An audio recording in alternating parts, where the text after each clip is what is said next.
My name is Andy Reiner, and this is the 12th episode of River of Suck podcast. It's been 1 year of getting at the heart of what makes us human, swimming with thought piranhas, and having fun. I've learned a lot about a lot in this time, so thanks for joining me on this thought-provoking adventure. This episode was recorded live at Fiddle Hell. The Fiddle Hell, Massachusetts Festival is a yearly gathering of fiddlers, cellists, mandolin, guitar, and banjo players, and singers to meet, jam, learn, listen, and have fun. Learn more about Fiddle Hell at fiddlehell.com. Our guest today is Alex Hargreaves, a brilliant violinist and fiddler based in Brooklyn, New York. It was a total blast to jam and talk shop with a hotel suite full of fiddlers and other acoustic musicians. Let's go live. Here we go.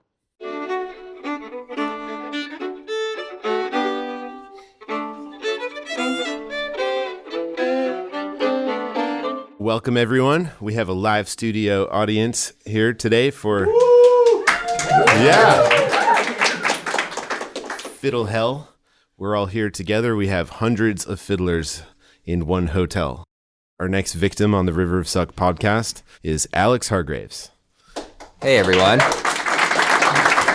Thanks for having me. Yeah. I went to a workshop with Victor Wooten, and he told everyone that you needed to be the youest you that you can be. Anytime you're trying to be someone else, take their ideas, but at the end of the day, you wake up every day and you're like, here I am, it's me again. Hi, world. And you're just stuck being you. So instead of wishing you could be like someone else, steal their best ideas and then try to do better with your own voice. And part of what makes this instrument, the violin or the fiddle, so unique is that every person sounds completely different. What makes you your youest you? Wow. Well, I do feel like that's an ongoing process that never really ends. Maybe it's easier for some more than others, but I find that when I spend too much time thinking about who I am, like what my musical identity is or whatever, I get a little too overwhelmed with that. So if you have faith in the process of learning music that speaks to you and that inspires you, that's going to all just feed into your unique voice rather than sitting around thinking about, oh, who am I? Like, I feel like I just have to trust that, if I learn a Stuart Duncan solo, I'm still going to hopefully not sound like a Stuart Duncan clone, even though he's one of my favorites. No, but then you have access to his best ideas. Right. Yeah, actually, that could be kind of cool. Yeah, it's like taking a book out of the library. Yeah. I would like to have this solo in my possibility repertoire.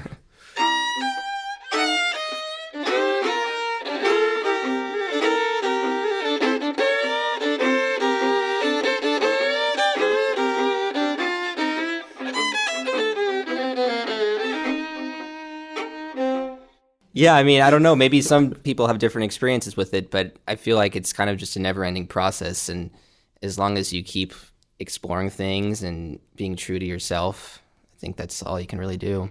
Are there any things you do every day, little like rituals or habits that you have? I have been trying to practice long tones every day. It's kind of like a meditation. And even if it's just for 5 minutes, I still feel like it really helps me out. And that's the kind of practice that I think I kind of neglected for a really long time. But there's something that's really grounding about doing that. And not only do I benefit from it technically, but I just feel like it helps me kind of like settle in with my instrument physically and figure out where there's unnecessary tension. And yeah. So I've been trying to make that as consistent as possible. Cool. Yeah. I saw you at Rocky Grass. I think we were both drinking coffee because it was the morning. Mm-hmm. And you said, hey, nice to see you. I'm going to go practice long tones by the river. Oh, you just disappeared over an edge. Yeah, ideally, if you can do it by a river, it helps. That's like a river jam. Yeah. The river has something to say, too. It does.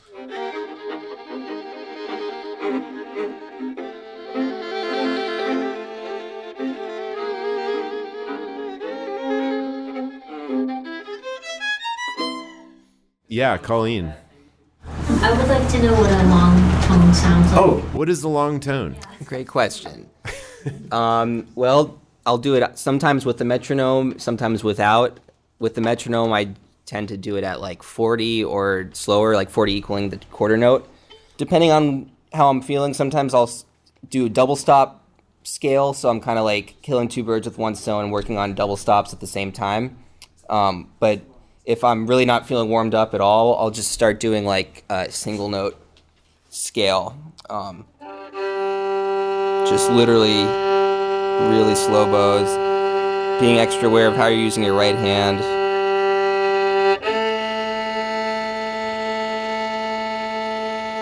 And for me, I notice when I like get close to the frog, I start to tense up my back too. It's so trying to think about the big picture, not just like your bow hand and but really thinking about your whole body and how you're using it.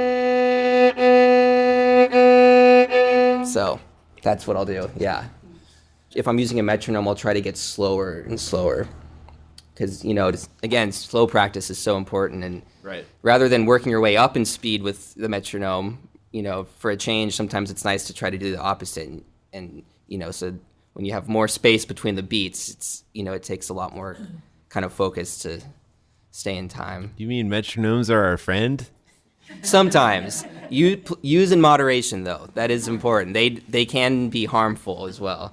At what point is it harmful? Who knows what the actual line is, but I think you should just balance it. You should do about 50-50. There's a point where it gets crossed. Yeah, and you want to work on your own internal time in ways that the metronome can't really help with. The music that grooves the hardest is never metronomic. So the metronome can be helpful for certain things to kind of, frame what you're practicing and help out with new rhythms you might be working on, but you want to spend just as much time practicing rhythm away from the metronome.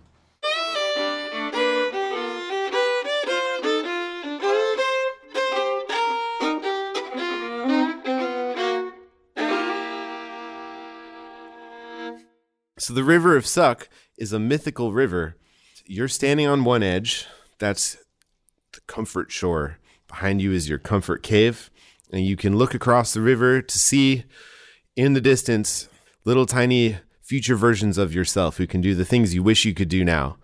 But the problem is in between, we've got the River of Suck, which is full of whitewater rapids, rocks, and thought piranhas.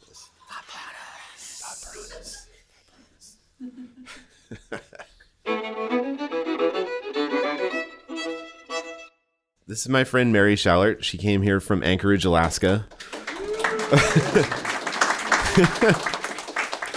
We're going to have her say a word or two about the river. We were having a nice conversation yesterday after the bluegrass concert. Tell us about your rock jumping theory. When you live in Alaska, you end up with a lot of river, mountain, fishing metaphors. And so this particular one is about crossing the river. When you're crossing a river in improvisation, there are certain rocks that are safe rocks. And you learn what those safe rocks are. It's good to learn the safe rocks first before you experiment with the other rocks that might get you across. Might not. You might fall in the river, but if you fall in the river, then you just have to figure out how to get yourself back. Can be quite dangerous because of piranhas. But I think piranhas are an important part of the ecosystem. And I was trying to think, how do they... And we don't have piranhas in Alaska. We have salmon. Thought salmon. Thought salmon. Thought salmon. Thought salmon are delicious. Bears eat them. They're part of our ecosystem. Very important part. But crossing the river, so there are certain notes. So you say you're in the key of D. So all the natural notes and two sharp notes are going to get you safely across the river. And then after a while, you start experimenting. I call it note fishing. You don't know how a song goes. You're hearing it for the first time, but if you know what key it's in, then you can, in traditional music or in community-based music, go note fishing, and then find your way around. And the best fishing hole is the key that you're in. So learn your keys. And that's really it. Cool. Mary Schallert.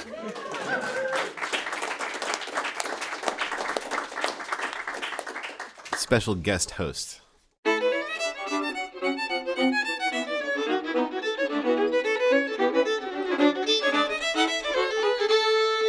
My question to you, Mr. Alex, is where do you see the River of Suck in your playing, musically or in your life otherwise? I feel like it's something that's kind of always there, right? And we're always and it always presents itself in new ways. So I think, I don't know if it ever really goes away so much as just like trying to kind of figure out how to cross it before the next one comes around, and there will be another one. But I think for me, the baby steps is always key. Just, one thing at a time. Right. And that is kind of the key for when I kind of come up against big challenges. Right. So you have to suck at something before you can be good at it. Are you Yes. saying that occasionally you suck at something on the fiddle even? All the time. Oh, Yeah. tell us about it. Well, sucking at something is very, it's very subjective. So Right. I feel like a lot of it is the headspace I'm in, and I've been trying to get better about, even if I feel like I had a bad gig and I really, played like crap, I still, sometimes can sabotage the whole gig. I've been trying to kind of turn that into like, okay, accepting that I'd messed up, and instead of that turning into like my identity as a person and, all of your flaws in life, instead just being like, okay, on a cosmic level, this doesn't matter at all, and I'm playing music, and playing music is fun. Yeah. So that's what I'm practicing. You mentioned mistakes. What is a mistake? Well, that's the thing. What is a mistake? Part of it can depend on, the situation and the type of music you're playing. And obviously sometimes you just play a wrong note, or if it's composed music, or if it's somewhat improvised, but in a more controlled manner. And, you very clearly just played a wrong note that you didn't mean to play. And that happens. But, a lot of my favorite improvisers, I feel like, are really masters at turning what would ordinarily be a conventional mistake into Right. something that's actually a cool musical moment. Yeah. Wayne Shorter or Vassar Clemens, or, a lot of people who are just such masters at playing in the moment. Yeah. Those people come to mind. When they play a note that no one else would play in Yeah. that tune at that moment, and you're like, ooh. Yeah. But because it's actually so different, our ears, I think, are kind of drawn in. I think it's a matter of playing it like you mean it. Exactly. Yeah. If you're tentative about it, that's where confidence will make or break your moment. Yeah. I mean, it's such a cliche, but I think it really is true. If you're just like kind of owning what you play and turning it into something. If it doesn't come out the way you expected it, you can still do something with that, Well, that's the thing. If it's improvising, how do you know what it's supposed to come out? Exactly. Because if you're truly improvising, you don't know what's about to happen. So people get caught up in this sounding good stuff. I want to sound good when I play music. But the paradox is that the more you think about sounding good, the more you get into the downward spiral of thoughts. What do other people think about me? What do they think about my playing, my tone, my ideas? You have to, They're judging me. those you have to watch out for those spirals. Those are dangerous, and that's where you got to catch it before you like start going down too far. Right. But those thoughts, those are the thought piranhas. Ah, okay, right. Yeah. I've turned a couple corners rapidly since talking to people about this every month. Now I'm trying to live a fear-positive life. Fear is not a negative emotion. You're a human. You have fear. You will not erase fear. If you suppress your emotions, if you bottle them up, if you put them in your emotional basement, they will come back to haunt you later, and it'll be much worse. If you live a fear-positive life, you accept that I'm afraid of things, and that's okay. And I'm aware of this fear, but I know that if I take that next step, it's going to be valuable, and that is actually the path to growth, is by taking more chances. Amen. Yeah.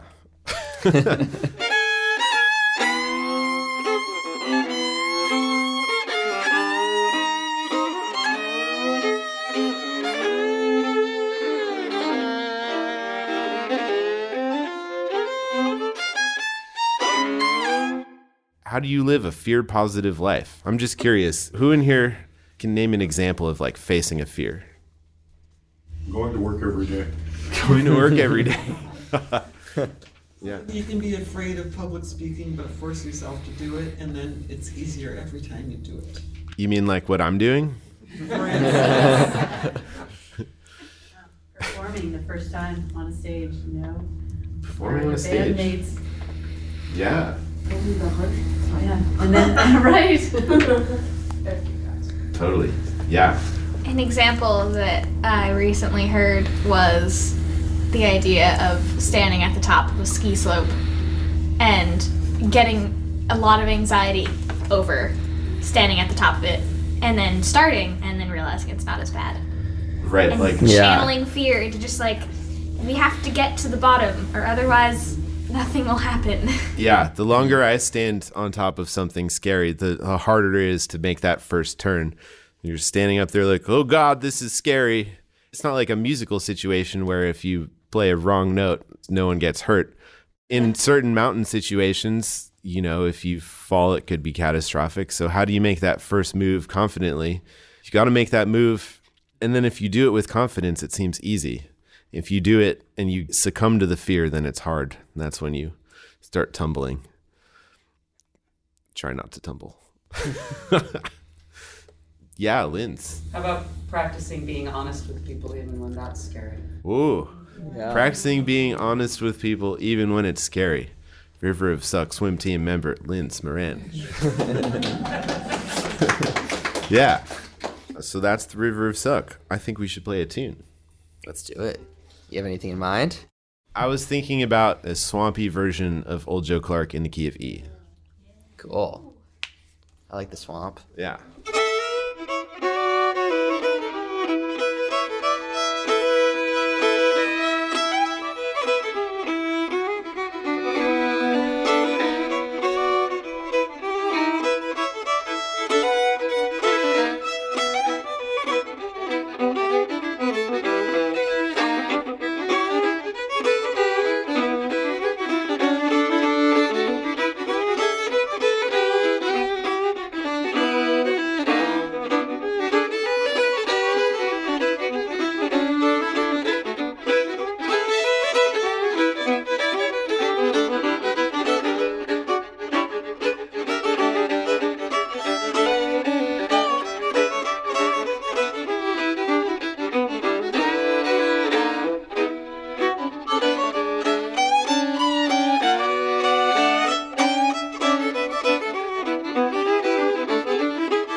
So I also talk to scientists on this podcast, and one of the great things about scientists is they don't take their mistakes so personally as musicians. You know, you ask a scientist what a failure is, and they say, well, my experiment didn't go the way that I planned. It was a negative result. We need to design a better experiment. That is not how musicians talk about their own playing. But if we applied what they're talking about, maybe that would inform how we practice. Yeah, totally. I love that idea. Just kind of like, instead of thinking of it as some sort of like drill that you have to do, just thinking of it as an experiment and kind of like an exploration and just seeing kind of what you come across.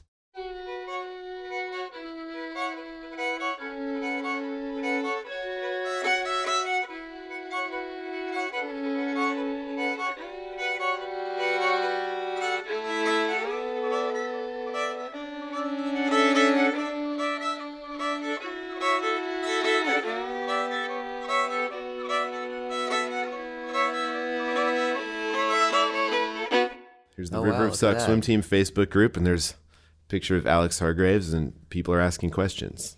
Natalie Padilla asks, Hi, Natalie. hi, Natalie. Special guest of episode 3, actually. Yeah. If you have an hour to practice where you're not learning music for a gig, how is it spent? It really varies. I still try to start off with playing really slow, probably starting just focusing on bowing, but then either playing a tune and like improvising as slow as possible and really honing in on all the details. You know, maybe working on some Bach, but playing it extra slow. Find all the areas of tension that I'm holding in like my back and anywhere in my body and kind of just sink into it and feel gravity and just kind of try to get centered. That'll be the first part of it, no matter what. And then after that, honestly, it really varies. It kind of depends on what I'm checking out, and sometimes I'll use that as an opportunity to just learn a song or like a standard or a fiddle tune that I've been meaning to learn for a while, and you know, learn it and then use that as kind of a platform to work on whatever technical or conceptual, you know, roadblocks arise from that. I would probably benefit from having something a little more consistent, but that's usually what happens. I mean, I might stick with something for like the course of a week, like working on some Bach or something like that. I've never had a super set routine other than kind of like that first 10 to 15 minutes. So we should do what we're telling our students to do? Yeah, I mean, yeah. I'm trying to remember, what have I told my students to do? Thirds and sevenths. I do work on thirds and sevenths. That is not, yeah. I don't just say that. Yeah, nice. But yeah, I guess starting off playing, and like whether that's through the context of learning a tune or just playing a tune I already know, trying to like get through it without stopping. Oh, yeah. And then just kind of seeing what comes of that. I mean, you know, all it takes is one pass through playing a fiddle tune, and I'm going to find something that is bugging me. And it might just be an intonation problem, so then I'll work on intonation. It might be like this chord is throwing me off, then I'll go down that rabbit hole. I just kind of like let myself go down rabbit holes. But you're actually saying that you try playing it first with a performance mindset where you don't stop for an error, and then you come back and you think about what. Yeah, how that is to something fix I it. try to do a lot of. Yeah, kind of take mental note. Ideally, record as much as possible. I try to record myself on gigs and kind of whenever I'm playing, and you know, so you can always listen back on it. And the idea is, you know, when you're actually playing with people and you're on a gig, you don't want to be thinking in that kind of analytical way. You have different priorities. You're making music with people. You need to be present and not think about your own stuff. That's why when you practice, it's extra important that you become like obsessive with all the little details and record yourself and listen back on everything and think about, oh, how is this really how I want to hear it? Like in an ideal world, or how would I maybe want to hear it differently? And be, you know, super analytical with that stuff. But then at the same time, letting that all go out the window when you play. And Right. just letting it go.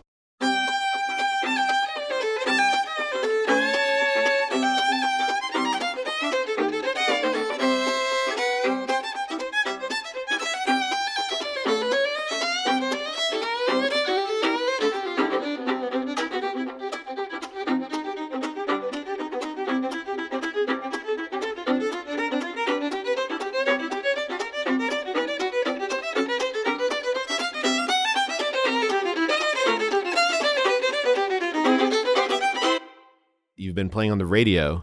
Yeah. You're playing on Live From Here with Chris Thilly. How's that going? It's a lot of fun. Yeah. Always a wild ride, for sure. Do you ever feel nervous playing with people who are your heroes? I mean, Chris seems to bring on whoever he wants musically, and then you guys have to like adapt. Yeah, I mean, I definitely have gotten nervous plenty of times, but I try to kind of just channel that energy more into just, the excitement of getting to play with folks like that. And I've been doing the show long enough now to where I don't get as nervous as I used to. Would you call it like a high pressure situation for you? Yeah, the fact that it's live radio most of the time definitely adds to the pressure. But, Right. At this point, I've found that there's no point really thinking about that. And, you just try your best, and it's never going to be perfect, but that's life. Yeah, you can't go back and fix it. You get one take. Yeah, but that's part of the, the show is it's like kind of capturing that live element. And Right. It's almost like people like live music, and it doesn't need to be perfect, and that's okay. Raise your hand or make a verbal sound, actually, if you feel like you ever get caught up in this worrying while you're playing thing. you don't say. So do you have any like secret mental strategies when those thought piranhas enter your mind, Right. and you're on stage, and you're trying to make it happen? You have to do it. Right. You can't just like run away. Like what's the process of kind of bringing yourself out of the downward spiral? Some things that help me are kind of, similar to actually what I was talking about when I do those longbow practicing exercises, just like kind of like asking myself a series of questions about if I'm holding tension in my body and like how I'm standing, how I'm like feeling gravity. These kinds of like questions that may seem like super unrelated in the moment actually really help me kind of become more focused. And I'm not thinking about, messing up or some like hard line that's about to happen. Like, it's just, it kind of helps me get centered and then also just kind of tuning into what the other people on stage are playing and just like appreciating that and just enjoying the music and, playing with great musicians. And Right. that helps me get away from those thought piranhas when they start coming in, Yeah. This is one of the applications of the youest you.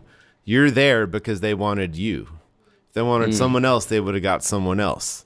So you're there.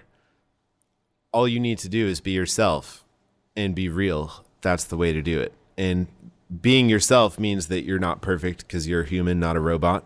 It's hard to get out of those moments, but It but is, we got to yeah. get through them somehow. You got to get through them. And I think, again, accepting that they will always be there is part of it. You kind of just figure out these little tricks for Yeah. how to distract yourself, basically, and stay in the moment. And I will say reading and taking some Alexander technique lessons has been really helpful for me with that stuff. And I don't feel like I can really, like, do it justice, like, explaining what that technique is, because it's like a thing that people get trained to study. Sure. But I highly recommend checking out like books on it, and Boston has great teachers for it, and that kind of stuff is related to what I was talking about with like kind of asking yourself questions about like how you're standing and things like that.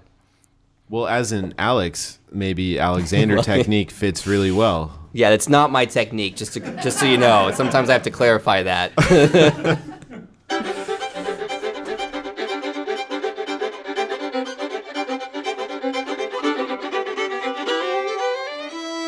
I want to open it up a little bit to see if anyone has any questions that they would like to ask Alex. Hey, Hey. I'm just wondering how often you look to other instruments, maybe outside of the fiddle, and what players you listen to get inspiration, where it's not just listen to a bunch of fiddle tunes and fiddle players, like maybe listen to Right. guitar players or like jazz piano players or like things like that to get new ideas. All the time. I listen to mostly non-fiddle players, I guess. I do listen to a lot of fiddle players, but still when I factor in like all the music I love to listen to, a lot of it doesn't have bowed strings in it at all. I always love trying to get inspiration from all kinds of music. Obviously in jazz, there are a lot of, listen to a lot of horn players and pianists. And like I mentioned Wayne Shorter earlier, he's one of my favorites. Coltrane. I just saw Fred Hirsch play in New York last week, and that was one of the best shows I've seen in a while with Joey Barron on drums. It was really great. I love drummers. I love, percussion traditions from like West Africa and Cuba and Brazil, and that stuff is really inspiring and interesting to me, moving. And so, yeah. And it's same with, I try to, sometimes play, like I play piano a little bit. I don't have any technique on it, but I like to kind of work on music through an instrument like that I don't have technique on, and it kind of helps me see things from a different perspective.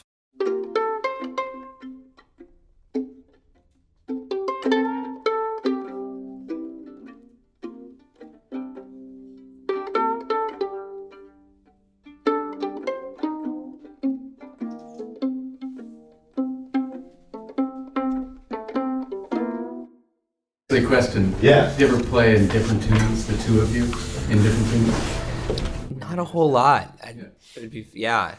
It's something I haven't really messed around with. Should we pick a key first? Yeah, let's pick a key. How about, I don't know, G? Sure. Let's keep our G strings. I'm going to bring my C up to a D. Bringing Do you have an F? E up to an F. Oh, cool. I'm bringing my A down to a G. Yeah.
If we want to hear more of your music, where can we find it?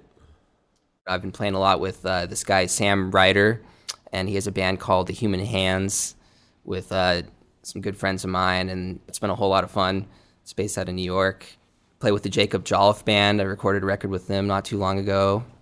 And you play with Wes Corbett? Wes Corbett, yeah. We just recorded his debut album a few months back, and so hopefully we'll do some more playing with that band. But that was a whole lot of fun. And you can turn on the NPR, and that's where you can hear live from here. Yep.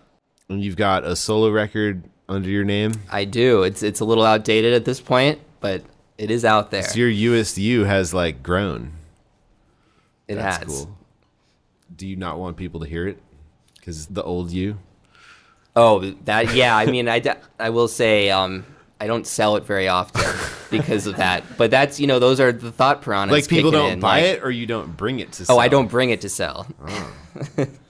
Yeah. But, yeah.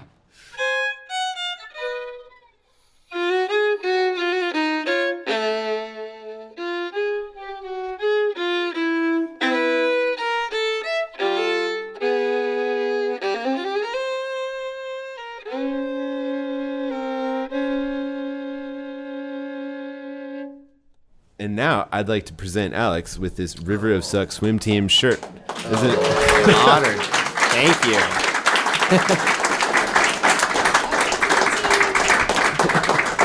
I really appreciate you being here and talking to us about some uncomfortable things. My pleasure. Happy to do it.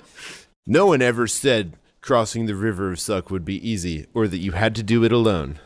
So thanks for joining us. My name is Andy Reiner. My name is Alex Hargreaves. Till next time, keep swimming.